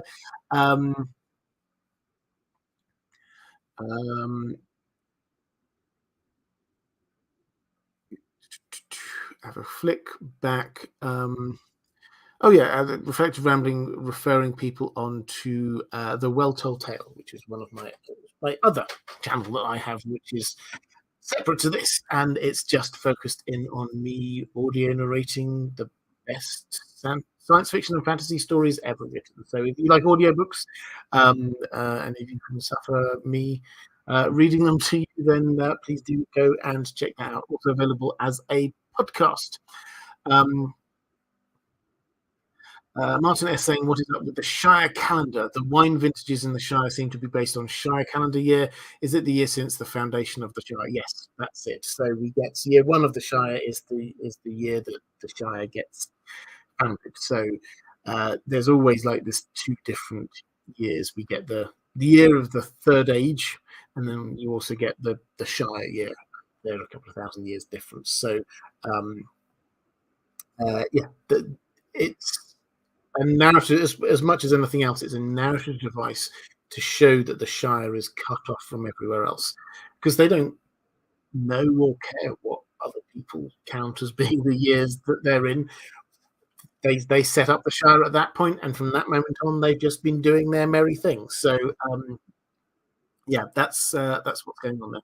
I think with that, I shall bring this live stream to a close. If you're watching back a bit later, appearing somewhere here, will be a link to some more live streams. If you'd like to watch some more, here is going to be appearing the link to my new channel. A reminder, as of May, from the first Thursday in May, all live streams will be moving over to my new channel, which is IDG Live. The link will be appearing in the middle here. So the yes, I think that's it. Next time I'm coming back, and we are going to be looking at King Aegon the Third. The other Aegon, the other young Aegon in the that appears at the end of the Dance of the Dragons. And until then, thank you so much to all my patrons. Thank you for the fantastic questions. Take care, everyone. I will see you again soon.